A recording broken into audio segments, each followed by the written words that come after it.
25-bölüm. Фест губернатор болуп дайындалган аймакка келгенине 3 күн болгондон кийин Кесариядан Иерусалимге барды. Иерусалимде жогорку дин кызматчылар менен эл башчылары ага келишип, Павылды каралап, жала жабышты. Бизге жакшылык кылып, аны Иерусалимге которуп бериңиз, деп өтүнүштү. Мындай өтүнүшкөнүнүн себеби Павылды Иерусалимге алып келе жатышкан жеринен кол салып өлтүрөбүз деп өздөрүнчө сүйлөшүп алышкан болчу. Бирок Фест Павылдын азыр Кесарияда камакта экенин, өзүнүн да жакында ошол жакка кайтайын деп турганын айтты. Барча адамдарыңар мени менен бирге барсында, алиги кишинин кылмышы болсо, ошол жерден айтсын, деди ал. Фест алар менен 5-10 күн турган соң Кесарияга кайтты. Эртеси күнү сот орундугуна олтуруп, Павылды алдыртты. Павылды алып келишкенде, Иерусалимден келген иудейлер аны тегеректеп алышып, көптөгөн оор айыптарды тагышты. Бирок айткандарын өздөрү далилдей алышпады. Павыл өзүн коргоп, мен иудей мыйзамына да, касиеттүү ибадатканага да, Рим падышасына да каршы эч кандай жаман иш кылган жокмун, деп сүйлөй баштаганда, иудейлерге жагынгысы келген Фест: сени Иерусалимге алып барып, бул айыптар боюнча ошол жерден сурак алышымды каалайсыңбы? деди. Павыл: мен азыр Рим падышасынын сотунун алдындамын. Ошондуктан ушул жерде соттолушум керек. Менин иудейлерге эч кандай жамандык кылбаганымды сиз жакшы эле билип турасыз. Эгер кылган болсом, анда өлүмдөн баш тартпас элем.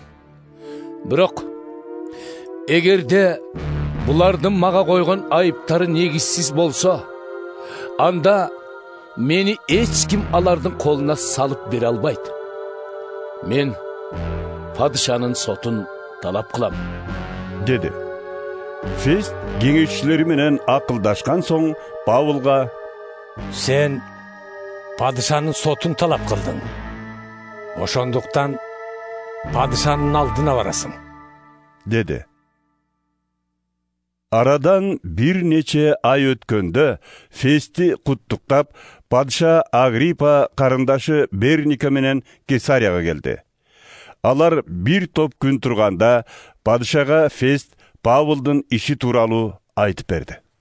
Бул жерде Феликс камакта калтырып кеткен бир киши бар.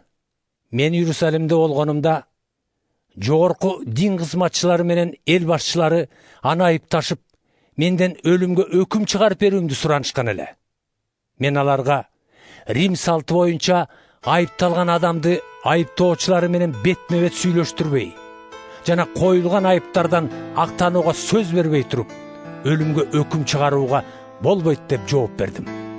Ошондуктан алар мени менен бирге бул жерге келишкенде, маал катпастан эртеси күнү эле сот орундугуна отуруп, ошол кишини алып келүүнү буйрдум. Бирок аны айыптагандар мен күткөндөй айыптардын бирин да мойнуна кое алышпады. Тескерисинче, алардын бу киши менен талашканы өздөрүнүн динине байланыштуу маселелер менен кайсы бир Ыйса деген өлгөн киши жөнүндө экен. Павыл аны тирүү деп жатат.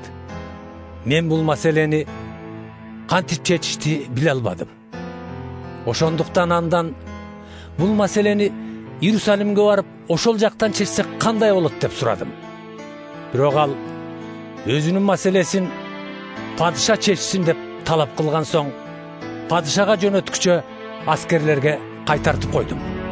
Агриппа Фестке: ошо кишини мен да уккум келип турат, дегенде, Фест: анда эртең эле угасыз, деди. Эртеси күнү падыша Агриппа карындашы Бернике экөө чоң үлпөт менен келип, миңбашлар менен шаардын атактуу адамдарынын коштоосунда сот залына кирди. Фесттин буйругу менен Павылды алдыртышты. Биринчи сөздү Фест алды. Урматтуу падыша Агриппа жана ушул жерде биз менен бирге отургандар, Иерусалимде да, бул жерде да юдейлердин баары алдыңыздарда турган мына бул кишинин үстүнөн мага арызданышты. Алар бул кишини өлүм жазасына тартыш керек деп менден талап кылып, жанымды койбой чуулдашты.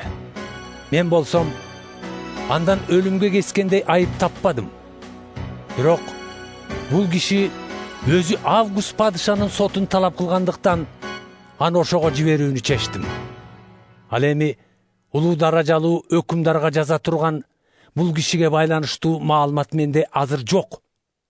Ошондуктан аны сиздерге, баарынан да урматтуу Агриппа падыша, өзүңүздүн алдыңызга алдырып олтурам. Тергеп бүткөн соң жазганга маалымат топтолор. Анткени камактагы адамдын айыптарын аныктабай туруп, падышага жиберүү менимче жарабаган иш.